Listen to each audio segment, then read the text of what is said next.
Barbara Bradley Hagerty. Welcome to Shrink Wrap Radio. Thank you so much. It's great to be here, Dave. Well, it's great to have you on the show, I must say. I learned about your work through my good friends and our mutual friends, doctors, I should say, Dale and Gail Ironson. And I'm so happy that they turned me on to you and to your work. And we're going to be discussing your latest book, which is titled Life Reimagined. I've got my copy right here, which I can maybe hold up for the camera. Life Reimagined, the science, art, and opportunity of midlife. And what a great subtitle that is, because you actually hit all three of those areas really hard. Yes, I did. It took quite a bit of research. Did more than 400 interviews and read through something like 700 emails from NPR listeners who wanted to talk about midlife. And what you have there in your hands, as you could tell, was like this doorstop of a book. It's way, way too big. But I had a lot of fun, a lot of fun researching it, because it's a rich topic and it's one that, I care about, because here I am just turned 57. So these are big issues for me. Yeah. Having read your book, it's clear to me that you didn't just say to yourself, well, what could I write book about that, I would make a bunch of money with? Rather, what's clear is that it was very much driven by your own questions about how about how you might go about maximizing the rest of your life. And that quest led you to explore everything from exercise to brain games to love and marriage to economics to generosity to happiness research and more, much more. I should pay you and put you on a retainer to do an advertisement for me. The much more. Okay. Yeah. It's so true. One of the things, and I don't know if you found this as well, Dave, but one of the things I found was I was really surprised at what happened when I hit midlife. I thought midlife would just be an extension of kind of early midlife or late young adulthood or something like that. Yeah. But something kind of, not just physically, but kind of philosophically and emotionally happened to me around, for me, I think it was a little bit late. It was kind of in my early 50s, where suddenly the things that sustained me before, which was kind of the ambition to succeed, or that was a lot of it, this ambition that I might have. Those kinds of things began to mean a little bit, it's not that they meant less, but other things began to mean more to me, like relationships and things like that. And also I was surprised that, something actually physically happens to you when you're 50 years old. You can't pull the all-nighters the way you'd be able to pull them. And so I realized that I had to begin to make a change in my life. And that's how I ended up doing the book. Well, let's back up just a little bit, because you did mention NPR, which to me is a huge thing. And you confess in the book that was a huge thing for you as well. Yeah. I'm just so impressed by NPR and the programming and so on. And I'm doing my best to be Terry Gross here. Well done. Yeah. You don't look like her, but you're doing very well. Yeah, and sometimes I've had the privilege of called picking up the crumbs. That is, interviewing somebody she's interviewed after she interviewed them. And so that's been fun. So let's just back it up a bit and tell us a bit about NPR and its role in your life. Yeah. Well, NPR was really kind of the place I always wanted to work. I worked for 11 years for the Christian Science Monitor, and that was a wonderful place. And actually was able to be the Asia correspondent for their new television program that they had that kind of went bankrupt after 3 years. So I ended up coming home. But, I always wanted to work for NPR because I think that they tell stories so well, and they make people care about big ideas by kind of surrounding them, enmeshing them in stories. And so I always wanted to work there. And I was lucky enough when I was 36, after leaving the Monitor, that I was able to come to NPR. And the thing about NPR is it's a really wonderful place to work, but it also, the other thing is it became kind of my identity.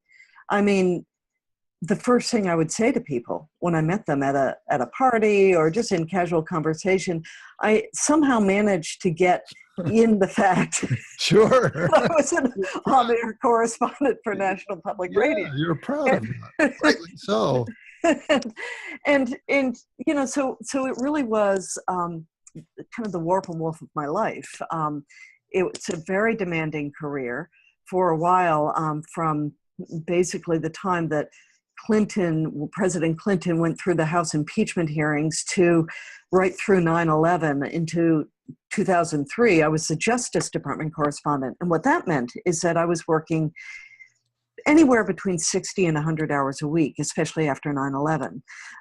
And so it not only became kind of my identity in terms of who I was, but it was also my identity in terms of how I spent my time. Sure. And I think a lot of people in midlife, we're peaking in our careers in midlife. So a lot of people really invest everything, or it's hard not to invest a huge amount of yourself in your career at midlife, especially for me, because I was married late. I was married when I was 43, so I didn't have children. I have a great stepdaughter, but that was because I didn't have children, it became very easy to focus completely on NPR and my marriage. And that was a great thing, but you have to at some point reassess, because the news business is kind of a young person's game, especially broadcast news.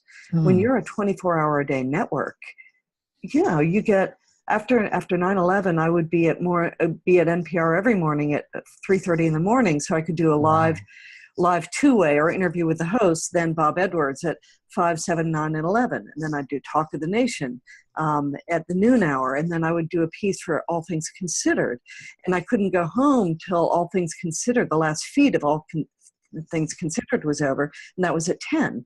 So I'd leave at 10 p.m. and I'd be there the next morning at 3:30. And as you can imagine, it's something that young people are really, really good at. Yeah, right. But when you're 45, 46, whatever, it gets harder. And Yeah. so, or 42 or whatever, it's a little bit more difficult. So I had to kind of rethink things. And didn't you have I'm trying to remember back to the beginning of the book now. I spent a lot of time with it.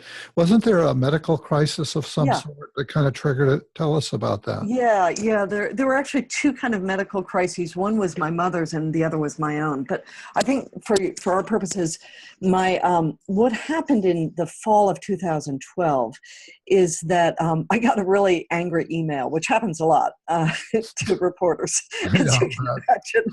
I got a really angry email, and I had to figure out how to answer it. And as I was trying to figure this out, and I was writing a response, suddenly I felt this kind of pain radiating up the back of me, and I became very short of breath, and I was having a really, felt like a panic attack, but I've never had one of those before. And I didn't know what was going on, but I felt this kind of pain all over my back and the shortness of breath. And so what did I do? I Googled, naturally. What do you do? Right. Google heart attack in women. Wow. And I saw that I had some of the symptoms of a heart attack. And so I called up my doctor and said, I'm really kind of worried. And he said, I want you to call 911 immediately and get to the hospital. And as I was saying, okay, I think I can do this, while I was on the phone with him, I fainted. And which then caused him greater alarm. And the next thing I knew, Scott Simon, who has the same doctor I do, was coming up, leading the ambulance, personnel up to my cubicle on the 5th floor. And away I went to the hospital. Well, by the time I reached the hospital, I was feeling pretty good. I felt fine. I felt no heat radiating up my back, and my breath was fine, and I was actually in very good shape. I was a spinner.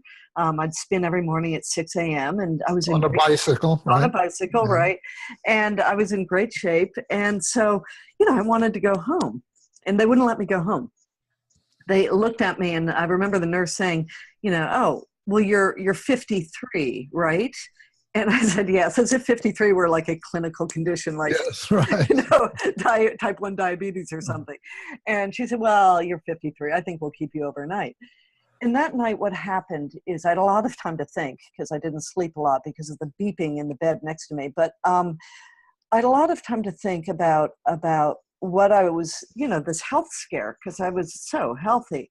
And in the middle of the night, or around 4 a.m, what happened was my father died. And he was 91 years old, and I got a call from my husband, and he basically said, you need to talk to David. Something's happened to your dad.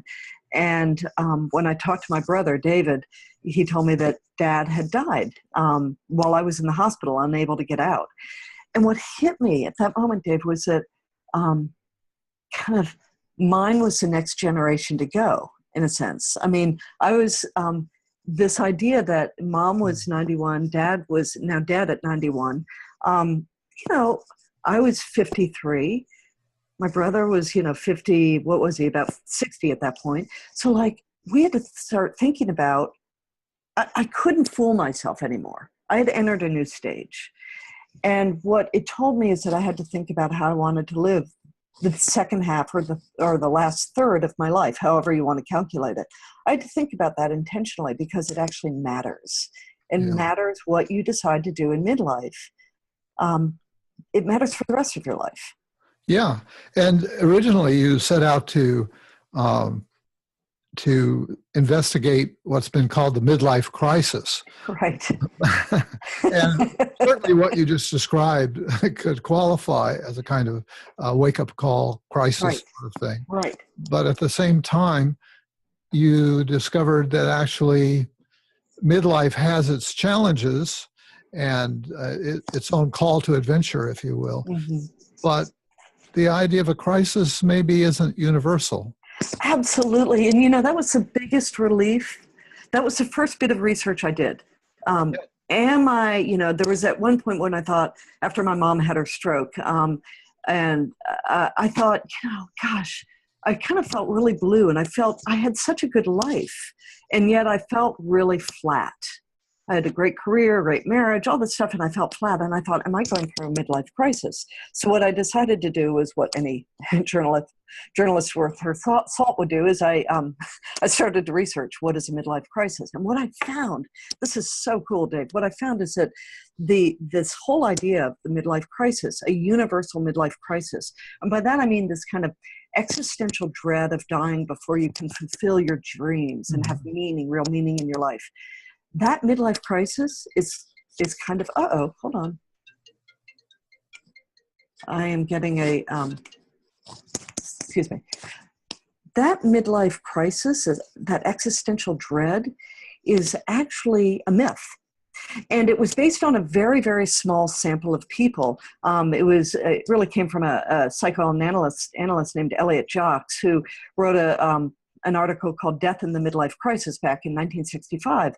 And he studied all of these, quote, geniuses, and he found that many, many people died at around age 40. And either they died at their own hand, suicide, or else they just kind of, they just died, and they felt that their if they lived, they also felt like their creative genius was over. And so from this, he concluded that around age 40, you have a midlife crisis. The trouble with that was it was a very small sample. And eventually Gail Sheehy picked up that work and the work of Daniel Levinson at Yale. And of course, then she wrote Passages, and suddenly everyone was supposed to have a midlife crisis, right? Yeah, that was a big must-read book. Everybody was reading It's a great book, but I think you come away thinking that, oh my gosh, after 50, it's over. And what happened is everyone thought that they were allowed to have a midlife crisis, which I think was licensed to have, bad behavior personally. But what happened about 20 years ago is psychologists said, okay, we're going to investigate this. We're going to actually see if there's such a thing as a midlife crisis. And they went out and they interviewed hundreds and hundreds of people. And what they found was about 10% of people have this kind of existential dread of dying. Most people, they have a hard time at midlife. Life is hard. It's complicated. There are a lot of responsibilities, but they're not having this crisis. And eventually, they move on, and life gets better and life gets easier. And so it was a huge relief for me to learn that I didn't have to have a midlife crisis. Yeah. One of the things I appreciate about your book is you just mentioned that kind of regular people Yeah. And the things that you find in your quest, the kind of generalizations that can be made, that can be made. You always temper them a little bit, saying not everybody's going to fit into this pattern. And life is Absolutely. genuinely hard for some people. While we may talk about the doors of opportunity opening up for a whole new life script and so on, not everybody has the luxury of that. And I really appreciate that. I mean, this is something that as a journalist, I had to be really realistic about, because the idea that, we're tiptoeing through the tulips or we're dancing, on the tabletops at midlife is just, it's ridiculous. Midlife is really, really complicated and it's hard. And in fact, one of the kind of interesting things that we've found is that people go through what's called a U curve of happiness. Yeah. And this is universal. So economists have been interviewing people, doing surveys in 75 countries around the world for the past 20 years. And they ask them about their happiness level. And they ask people of all different ages. And what they have found is that there is a universal, almost universal U curve of happiness, which means that you're happy in your 30s, your 20s and 30s. Things are getting a little harder in your 30s. Maybe all your aspirations aren't going to come true. Maybe you realize you may not be the CEO of the company, or you won't do a startup. In the 40s, they're getting hard. They're really hard, actually. You have kids, you have aging parents, you have heavy responsibilities at work. You realize that you probably won't win a Pulitzer, or you will not win an Olympic gold medal, in your 40s. You may not be CEO. Those aspirations probably won't happen. You won't achieve them. But then what begins to happen, and the low point in America, the low point is 45. People hit their most miserable when they're 45, 40 for women and 50 for men. And then what begins to happen is as you kind of go through your late 40s and your early 50s, and especially after your early 50s, people begin to get happier. And there are a couple of reasons for that, which is really, really cool. One of them is that our brains get happier. And scientists and psychologists have found this. They found that as we get older, especially in our 50s and 60s and 70s, we begin to disattend bad news, not focus as much on the bad news. And we focus on the good news. We focus on the good memories, the happy pictures that were shown in the brain scanner, not the unhappy pictures that were shown in the brain scanner. Whereas when you're younger, the opposite is true. We're kind of focusing on the negatives because we have to figure out how to navigate the world a little bit. And so if you wait, your brain will get happier. But there's also, if I can just mention, there's something else that I discovered that comports with the science. And I discovered this when we sent out an email on NPR's Facebook page. And the email basically said, how's midlife treating you? Tell us about your challenges, your ups, your downs, and everything else. Well, Dave, within about 3 or 4 hours, we got something like, or 6 hours, something like that. We got 700 emails. I got 700 emails. They were gorgeous. These little masterpieces of how people were doing at midlife.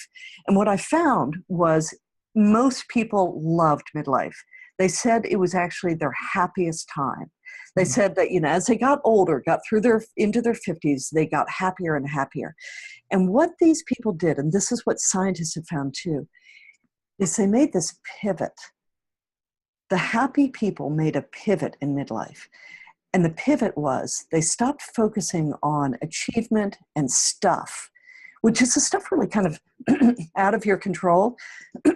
I can't control whether I win a Pulitzer, and you can't control whether you're, earn $1 million next year. You can't control whether you're going to be CEO. But there are two things that you can control. And the people who focused on these two things got happier. The two things are relationships, the tenor of your relationships, and the first was relationships, and the second was causes or causes that meant something to you, or hobbies or passions that mean something to you. And people who focused on their relationships and their causes, those people became happier and happier. Yeah, one of the things you underscore is meaning and engagement. And you have this injunction to the reader, find the precious things and cling to them. Yes. And that's a great charge. It is. Meaning is really, there's two types of happiness that scientists think about. They think about eudaimonic happiness, which is a kind of long-term happiness. It may not make you happy in the moment. So think about, training for a marathon or building a career or raising really great kids.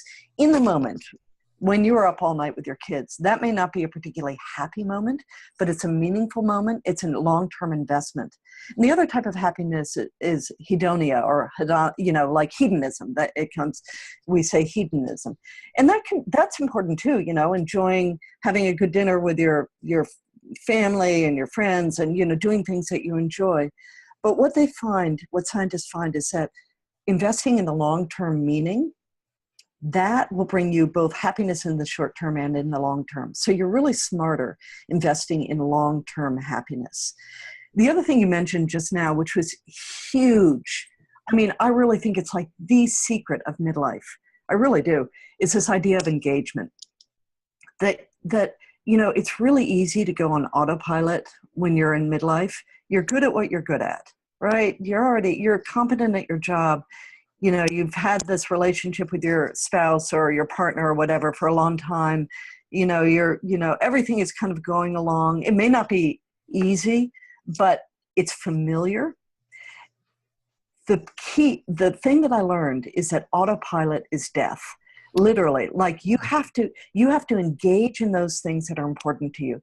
So instead of taking your marriage or your kids or your job for granted, engage in them. I'm not saying engage in everything. No one can do that. But pick those 2 or 3 things that really, really matter to you and engage and work on it. And you will be really, really much happier. Yeah, that phrase, autopilot is death, is one that I underlined and really stuck with me. Also challenged me, even at this point in my life, am I on autopilot with podcasting? And to some degree I am. And, oh, geez, does this mean I have to find something else? But I would argue, Dave, that every podcast you do challenges you, because you read the book, you look at the research that they've done, you think about the questions. You not only think about the questions, you think about the arc of the interview. That's hard. That's really hard. You assimilate a lot of knowledge. You do this every single week. Yeah. And that is really, really challenging. And so I would argue that you're not on autopilot. Oh, good. Yeah. I don't think you have to change careers, okay? Oh, good. Yeah, I did change careers 2 or 3 times, so I have some experience with that, could resonate with the book. And, in terms of my own midlife stuff, I think it was late 40s when we unexpectedly became pregnant with twins. Oh, my goodness. And I was not happy about that idea. I really resisted it. But when these little beings not only came into the world, but began to get to the age where they could relate to me a little bit. Well, even before that, yeah. I just did 180 and just became totally smitten and much more oriented towards what you're saying with right. That kind of engagement with that aspect of life, of moving into this. I was more in a place in the earlier years. I was so concerned about, can I make a living? Can I get a job? Can I make money? Can I get ahead? Can I support a family? Oh no, a bigger family. Can I support that? Right. And then somehow around age 50, I was in more of an almost grandfatherly place of a lot of those issues were already settled and behind me. Right. And so now I could tune into something that was sort of more deeper. That's fabulous. And, I did a lot. I've talked to a lot of people who had children late in life, Mm-hmm. and often it was a little surprise, Yeah, right? right. And it made such a difference. It really gave them a youth and vigor, because obviously, children make you see the world in a new and vigorous way. But also, Eric Erickson talks about this whole idea of generativity. And obviously you had children before, is that right? Yes, that's right. I had two So you'd already previously. experienced, generativity. But this notion that the hallmark of a healthy midlife is that you begin to invest outward instead of inward. You invest in the next generation or in causes that will outlive you. I mean, that's what you were doing. You were investing once again in a very visceral way, very hands-on way into the next generation. And so I'm not surprised it gave you kind of a new lease on life. Yeah, yeah, definitely.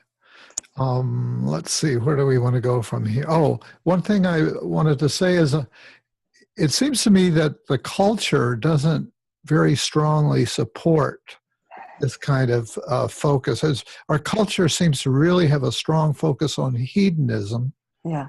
rather than the long-term gratification. Yeah, that you you're know what? talking about. I think you're right. And I think we see that with the media. What I actually wonder, though, having done the research on this book and talking to so many people and reading so many emails, is I wonder if actually we are the silent majority. That the media, that it is a youth culture, and the media and young people definitely dominate, social media and all of that. And so maybe I think hedonism is more for the young, or Yeah. let's not even say hedonism, let's say acquisitiveness, right? When you're in your 20s and 30s and you're building a career, you're building a family, you're buying a house, a bigger house for the family, you're getting cars, right? It's acquisitive. This is a generation that more dominates the social media, that dominates media, period.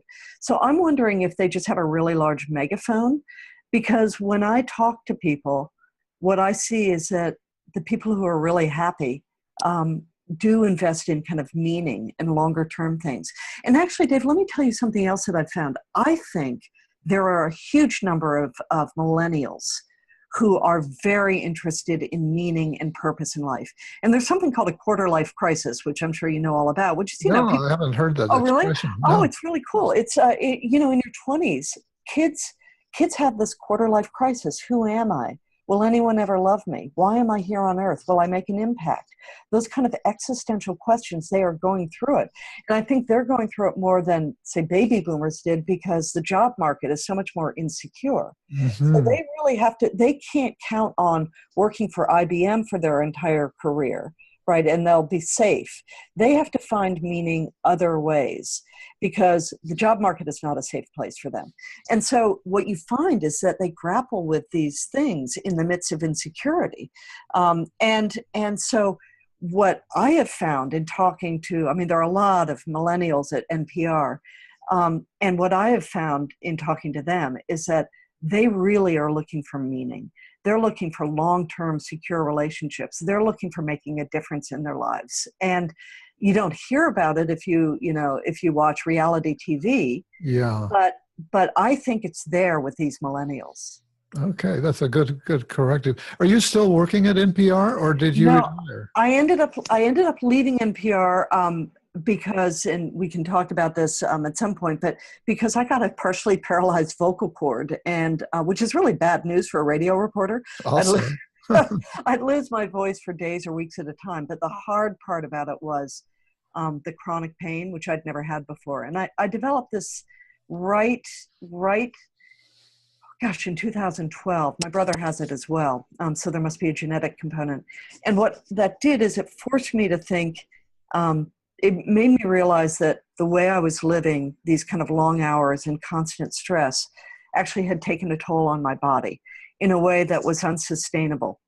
A lot of people go through this, actually. I talked to a career expert who he's done really interesting work on mid-career changes. His name is Carlos Strenger. And he said to me, if you're not in quite the right job, like for me, it was extremely stressful. I'm not a kind of run to the, oh boy, I get to be on deadline. I get to be on air in 40 minutes and I don't know anything about the topic. I'm not that person. I'm kind of the more, maybe I'm just slower witted, dim witted, or whatever, but I'm slower, and I like to kind of think about the stories I do.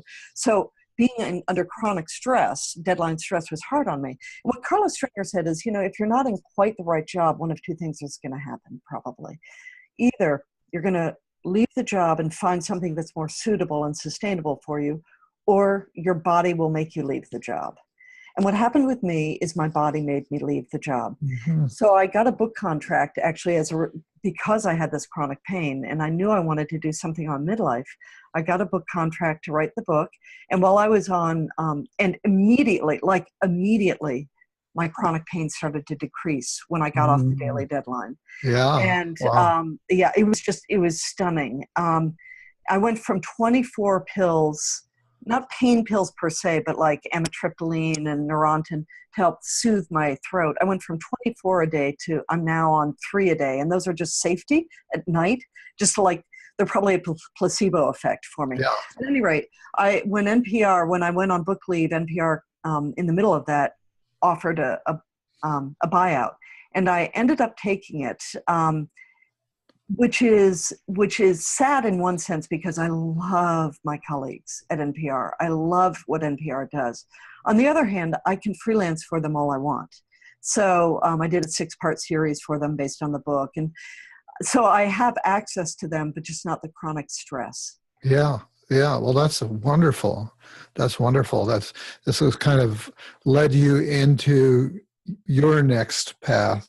It has. Yeah. It has. And, it's scary. I mean, the thing, what I don't want people to think is, oh gosh, I should just follow my muse. I'm 50 years old and I've always wanted to be an astronaut. So, so I'm going to be an astronaut.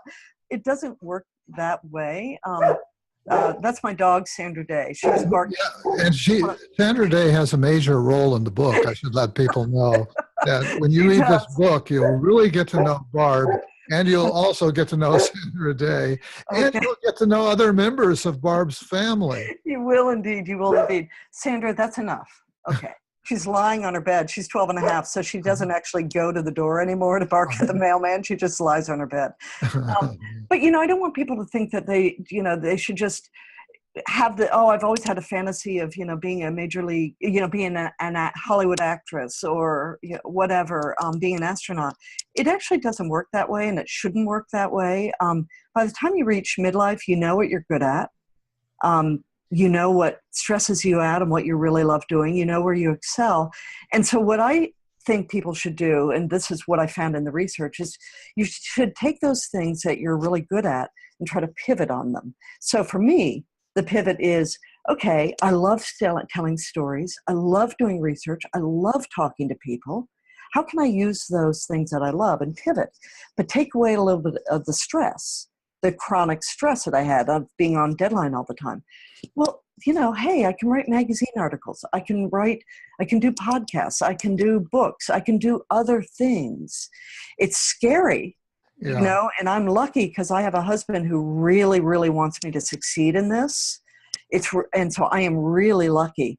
But I think a lot of people can pivot even within their own company, in the company they work for. What am I good at? Can I talk to them about serving them in a way that I'm really good at and not doing as much of the stuff that I'm not good at and don't like? Yeah. That's as I read your book and I reflect on my own life, I realize how this podcasting is actually a wonderful expression of who I am. Right. Of my personality, my talents, my interests, etc. Right. Generativity, going back to that. Right. My gift to the world, etc. Absolutely. I mean, you do the same things you do as a psychologist, right? And when you're helping a patient, you're asking questions, you're listening empathetically, you're asking follow-up questions. I mean, these are you're kind of coming to some conclusions and to guide them. I mean, that's what you're doing with me and with your listeners. Yeah, and I was also a market researcher. It was a part of a dual career that emerged, and that was all about asking questions and listening to people and coming to conclusions. Right. Yeah, you spend a lot of time in the book talking about various consultants that you went to as you were wrestling. You were kind of working at two levels the whole time. Mhm. The level of your audience and what they need to know to make it to sail through as wonderfully as possible through their own midlife, and you're also working on your own Oh, issues and your own subject, your own guinea pig, right? And so that's absolutely right. you're reading the literature about it. You're flying off, or I assume flying off, or at least on the phone or something, talking to these Right, world-class researchers, right, right, and also working with a career coach to help right. you navigate some of this. And so, and there was that idea that you just articulated of um, don't punish yourself, don't put yourself through the punishment of thinking that you're going to do a complete start Right, from a blank screen right. and do something totally new, but rather do some assessment. What do I have, and where Right. do I What go? I know.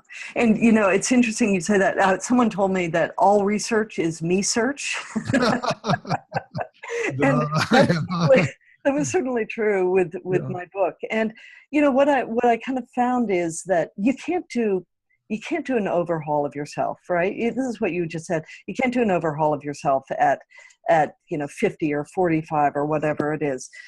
But you can reinvigorate yourself and do those things that give you joy and passion. And so what I tried to do with this book is, rather than just telling you, well, you need to do X, Y, and Z to keep your brain sharp, or you need to do X, Y, and Z to have some joie de vivre. I thought, okay, let me find out what the best research is. Let me talk to those people, and then let me do it myself. And so some of them were just horrifying. Yeah, you put yourself. The brain. Oh Yeah, my gosh. yeah. You had those shocks about the friendship. Yes, I put myself through electrical shocks. There's research on friendship, which is just stunning. Amazing, that Jim Cohn at UVA has done. And basically, what he's looked at is he has found that friends actually change the way you view the world, and they reduce stress and pain. And so the way he did this horrible experiment that I went down to UVA and did, Yes, is we psychologists specialize in that. in torturing patients, right? Yeah. Exactly. So I went down to UVA with a very close friend named Cherie Harder, and what they did is they put me in the brain scanner, and they put a little anklet around my a little anklet around my ankle, and that anklet could give me an electrical shock. And I didn't know how much it would hurt. It turns out it hurts a whole lot. But then they put you in the brain scanner, and then what they do is they look at you in a couple of conditions. There is, as you're looking at the screen, you'll either see a 0, which means you don't have any chance of getting any kind of electrical shock in the next 20 seconds. Or you'll see an X, which means that you have a 20% chance of getting an electrical shock in the next 20 seconds or so. Diabolical. And diabolical. Because what they're trying to measure is, they can't look at your brain when you get the electrical shock, because basically it hurts so much that you move around, right? They can't get the scan then. What they want to see is, what does your brain do when you're anticipating the shock? When you're anticipating stress, pain, difficulty, that kind of thing. And then they tried in 3 different conditions. So one is when I'm holding no one's hand. What does my brain do when I'm anticipating stress or pain when I'm not holding anyone's hand? Then when I'm holding a stranger's hand, which is one of the engineers. And then when I was holding Cherie's hand, my friend's hand. And what they found is that once I found out how painful the shock was, when I see that X and I'm holding either no one's hand or the stranger's hand, my brain is going, basically, it's going wild. It's saying, run, run, run, run, get out of the brain scanner, get away from this anklet, do whatever you can to escape the pain.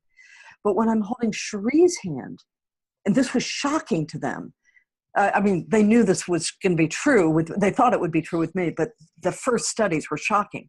When I was holding Cherie's hand, my brain got quiet, as if I didn't even anticipate a painful shock at all. So what's going on here? Basically, what happens is, when we are with our friends or loved ones, someone you trust, someone who's safe, you offload your stress to that person. And the way Jim Cohn explained it, which I love, is say, your ancestors 10,000 years ago are walking in the woods. I'm seeing, yeah. I've got some upcoming research that I'm also using this video chat room for. Okay. So somebody just checked in early. Checked in. Okay. Yeah. May I just So what I love is the way James Cone explained it. He said, say your ancestors from 10,000 years ago are walking through the woods and, he's alone. Your ancestor is alone, and suddenly he comes across a bear. Well, suddenly his brain is going, oh my gosh, run, run, run, run, run. And he's thinking he has to outrun the bear, right? Okay, next scenario. Say your ancestor is walking through the woods, and then he sees over nearby someone from a neighboring tribe, a stranger from a neighboring tribe, and they both spot a bear. Well, the brain is a little calmer because it's telling you to run, but you don't suddenly have to outrun the bear. You have to just outrun the stranger, the other tribesman, right? That's all you care about. You have to be faster than that guy. But say your ancestor is out with his hunting buddy, right? And you come across a bear. The two of you come across a bear. Well, suddenly the bear isn't a threat. The bear is dinner, right? That threat is no longer existent for you, for your brain. And so when we are with people whom we trust, we offload our stress to them. I talked to Jody, my friend, who's a network news producer, about the stresses of, broadcast news. I talked to her about story ideas. I talked about another friend about, my marriage. We talk to people about those things they can help us with. And if you have friends, they will reduce your stress. They will make it less likely you will have a stroke. You'll live longer, you'll be healthier, you're less likely to suffer from dementia. All these things happen when you are in secure friendships and relationships. Yay, friends. Definitely. In fact, the funny little twist on it is some of the early research, and there's not a huge amount of research on friendships, but some of the research suggests that friends are more important for your health than family. Because if a friend gets really stressful and too dependent or whatever it is, you can kind of distance yourself. But with a family member, you really can't. So friends, you just tend to have the friends who help you. Yeah, that's an interesting finding. You were talking about putting yourself in difficult, challenging circumstances during this research. And one thing that comes to mind are you looked into these brain games that they have out, video games and so on, that are supposed to rejuvenate our brain, build new synapses and all of that. And I've explored that a little bit, not as much as you did, but I gave up because it was so, you say one of the messages in your book is do the hard stuff. Right. Do the stuff that you want to avoid, that it's good to challenge your brain. But I found it so difficult to do some of those things that I just stopped doing it. And and actually that was someone who, that was one of the scientists who told me to do the hard stuff. But the other scientists who study the brain and how do you kind of keep your memory intact and your brain sharp said, yeah, you should do stuff that's challenging, but you should also do stuff that you like, because only if you like it will you continue doing it. So, for example, say you're already good at crossword puzzles. You shouldn't do crossword puzzles. I mean, you can, that's fine, but they're not going to help you that much.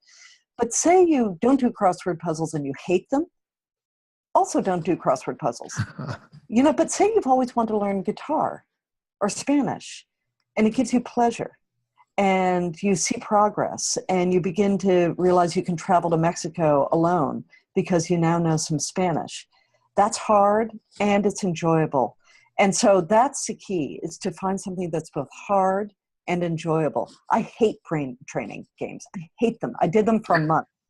Oh, yeah. And after the experiment was over, I never did another one. But I do like other things. I like reading books. I like challenging myself. The thing I like doing is exercise, and exercise is hugely, hugely important for your brain. So is having purpose in life.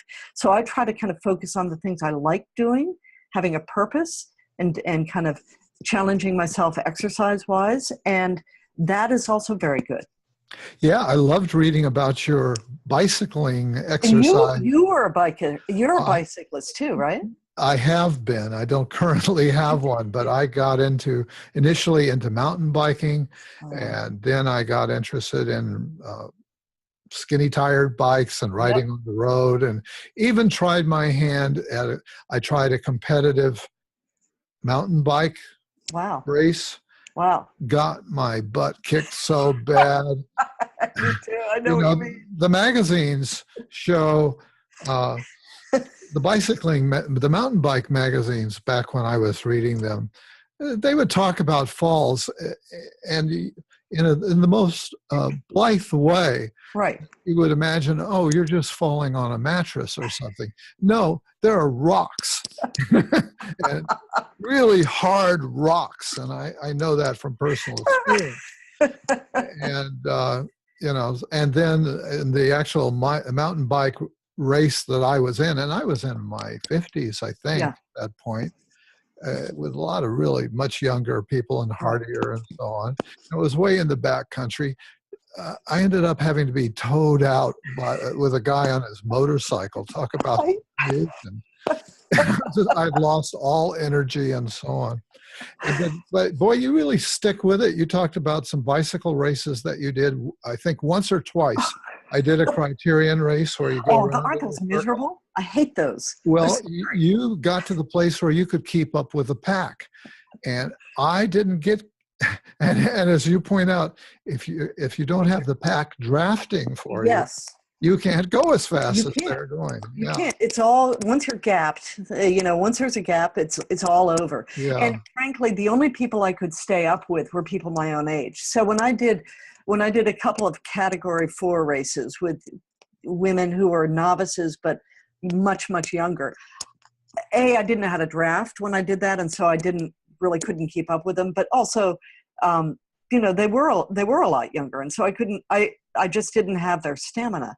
When I rode with women my own age, it became a very different thing. And but the thing about biking, I'm actually at this kind of point right now, Dave, where I have to decide what to do about it, because bike racing is you will fall. I've already broken my collarbone, right? Like, Yeah, right. so I know that as you said, falling off a bike is not like falling onto a mattress. That's right. Bones are broken, skin is scraped off. It's Yeah, really it's right. really a dangerous sport. And if you're serious about it and racing, you're gonna fall, you're gonna hurt yourself. And I have to decide, do I want to do that? Um, or do I want to just do it at a level where it's my own age group? Because face it, women and men in their 50s, they're very different. Maybe not men, I don't know about men, but women in their 50s and 60s, they are much gentler on each other. They're much nicer. They're not trying to push you off the bike as you come around the last turn. So I've got to decide what to do. But I did find it to be a little bit it got me up in the morning. And, there was something that a woman named Kathy Utschneider, say that 3 times, Utschneider, said to me. And she teaches at Boston College, and she trains elite masters or older athletes. And what she said, I've never forgotten. She said, midlife, when you're younger, you have a lot of goals. You have a lot of, markers that you hit. You graduate from high school, you graduate from college, you may get married, you may have your first child, you launch a career, all of these things are these markers. But then you hit midlife, and it's kind of like a book without punctuation. Right? Hmm. It's like a sentence that goes on and on and on. No periods, no commas, no semicolons, no paragraphs. It just goes on and on and on. And so the goal, what you should try to do, is create markers, create little goals for yourself. And for me, it was biking. For other people, it can be, I want to learn enough Spanish so that I can speak, I can go and have a conversation with a Spanish speaker, or I want to learn guitar, or I want to, whatever it might be. It doesn't have to be biking, but that you have goals and something you're working toward, little tiny achievements that give you a zing and give you a reason to get up in the morning Yeah. and give you a little purpose. I think having what I call a little purpose is hugely important for people in midlife, because they have to break up the endless kind of responsibility of this age. Yeah, yeah. We talked about the brain training games. Let's talk about the brain some more, because you go a lot into that. And so let's talk about some of those issues of the shrinking brain on the one hand and brain reserve on the other, and some Right. of the other issues that you encounter. Yeah. Well, it's really cool. I mean, I think most of us most of us in our 40s realize that we're slower than we used to be. And then in your 50s, when you can barely remember, when you never remember why you walked into the living room with such purpose, right? You have to retrace your steps to remind yourself. Then you begin to get really worried. And, oh my gosh, do I have early onset Alzheimer's? Seriously. I mean, I think that. I used to think that. The research on the midlife brain is so encouraging. And what brain researchers will tell you is actually midlife is kind of the peak of your brain function, your operation. And so there are two types of intelligence. One type of intelligence is called fluid intelligence, right? And that's kind of the Sherlock Holmes, you solve novel problems really quickly. You're really fast at things. You're just quick, right? That's fluid intelligence. Then there's something called crystallized intelligence. And crystallized intelligence is all the stuff that you scoop up all your life. So fluid intelligence begins to go downhill after age 30, right? We're losing it after age 30. But crystallized intelligence, your vocabulary, your expertise, your ability to navigate both kind of workplace situations and other problems, workplace problems or other problems, that crystallized intelligence increases right into your 70s. And so what happens in your 50s is that you're kind of at the peak. You're at the best point where you haven't lost that much fluid intelligence, but your crystallized intelligence, your expertise is really, really high. So, for example, that's why you want a 50-year-old surgeon or a 55-year-old or even 60-year-old surgeon rather than a 32-year-old surgeon, because that 50-year-old has seen it before. When they open you up, they're going to go, okay, you know what? I've seen this kind of problem before. I know what to do. Whereas the 32-year-old may be more nimble, but that person, he or she, might not know what to do. And so that's why we have expertise. That's why we have Supreme Court justices who are older, on the older side. That's why we, rely on people with wisdom and age, because they see pattern recognition. They know what to do. And so I was so encouraged by this whole idea of the midlife brain, that it is at its peak. And I should say, for you, because you're 76, what they're looking at when they talk about kind of brain issues and dementia and all that, they're looking at the average, right? So some people are going to do badly, and they're going to do badly because of either physical problems, the plaques and tangles of Alzheimer's or whatever, or stroke or diabetes. They're going to have physical problems that might make them lose their brain capacity more quickly. But a lot of people are above the norm, because if you have people below the norm, you're going to have a lot of people above the norm. So just because, the scientists say that we're going to be slower or lose our kind of forget names or whatever, that doesn't mean that you're slower and you're going to forget names. It just means that on average, we are. Yeah. One of the things that you say too is that as you age, your brain may not work as fast, and you find your learning will be slower than the younger person. But you say, you can learn anything that they can learn. You can learn it too. It'll just take you longer. Yeah, absolutely, you can. And what people say, and this gets back to what should you do to sharpen your brain. You can learn anything. I mean, I learned brain training. I got better at that horrible brain training game, a lot better at that game. I didn't enjoy it. But anytime you are accumulating knowledge, every time you go to a museum, every time you read a book about a subject you may not know about, every time you read the newspaper, for Pete's sake, I mean, we are accumulating knowledge. We are getting smarter every time we learn something new. And yes, it can be harder to master a new skill, but you know what? You just stick to it. And if you want to do it, you will learn Spanish or Chinese. That's a real positive place, I think, for us to maybe wrap this up. But before you go, I know that you've written another book called Fingerprints of God, What Science is Learning About the Brain and Spiritual Experience. Maybe you can just give us a little peek into what that's about. Yeah. So the reason I did that book is because I am a believer, I'm a Christian, and I wanted to know, is this all hogwash, right? Am I deluding myself? Oh, yeah, that's a good Is there question. more than this? Yeah, it's a good question. And I wanted to know whether I was just, being a kind of a patsy. And so what I did is I went out there and I tried to understand the neuroscience of spiritual experience. I didn't look at religion per se, because spiritual experience, Buddhist monks and Catholic nuns have the same brain pattern, the same brain function when they're having this kind of connection with the other. It looks the same in the brain, whether you're Catholic or Buddhist, right? So I didn't want to go for religion. I wanted to go for spiritual experience. Yeah. And is spiritual experience real or not? Is there a transcendent kind of dimension to life? Is there God?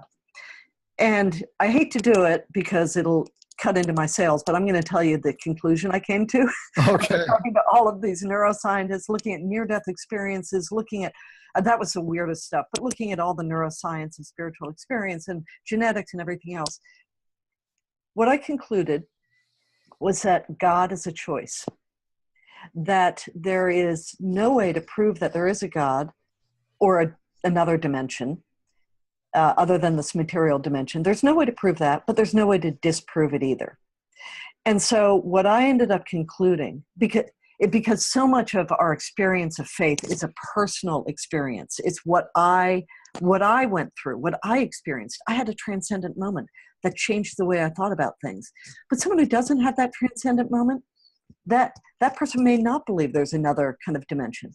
So what I concluded is that both are valid, and you should do what makes you the better person. Believe what makes you the better person. I am better for believing that there's something more than this. I have a more eternal viewpoint. I have a more of a sense that, life is about more than me. It's about other people too. It makes me more generous than I would be otherwise. But you know what? That's me. And so that was kind of the conclusion I came to. But it was a fascinating kind of tour through the science of spirituality. Well, I'm sure some of my listeners, despite your giving away the punchline, will want to look into that. And it's interesting that you brought up choice, because I was hovering on bringing that into our earlier conversation, because there was a place where you talk about how some of the people who are caught up in the economic crunch of the recession and so on, that there were people who thrived despite hardship, and part of it had to do with what they told themselves about that, how they framed it in their own mind, and how they saw that they had some choice. Absolutely. That is so true. A lot of people lost their jobs in the period when a lot of those 700 emailers had lost their jobs. And I kept in touch with people. And what I found is almost all of them did find other jobs, all but about 3 that I kept in touch with. But the ones who really thrived were people who, you're right, framed their world in a positive way. So I'm not saying they go, oh gosh, isn't unemployment great? No, what they did is they focused on those things that they had. They had friends, they had family, they had other people to invest in. They could do pro bono work. They could do volunteering work. They had some extra hours because they weren't working full time. Well, then they went down to the community center, and they one guy would go down to the community center and play guitar and sing, and for people who are mentally and physically disabled. So they found ways to have purpose in their lives. It was a choice for them. It's not always an easy choice, but making that choice to kind of thrive and invest in others really mitigated the disappointment, the difficulty of unemployment, and actually got them through the hard times. Well, is there anything else that you'd like to add as we wind down here? Oh my goodness, no, this has been really, really fun. I think the key for me is just learning that autopilot is death, and that I have to engage. I have to be really engaged with those things that are important, and that I should think long-term about meaning as opposed to short-term happiness. Doesn't mean you're not happy in the short term. Doesn't mean you don't have drinks with your friends, but those two insights really, really helped me get through the hard times. Yeah. Well, this has been an absolutely delightful conversation for me. And for me. Good. And we could just go on and on, I know. But we need to move on. So, Barbara Bradley Hagerty, I really want to thank you for being my guest today on Shrink Wrap Radio. Oh, it's been a delight. Thank you, Dave.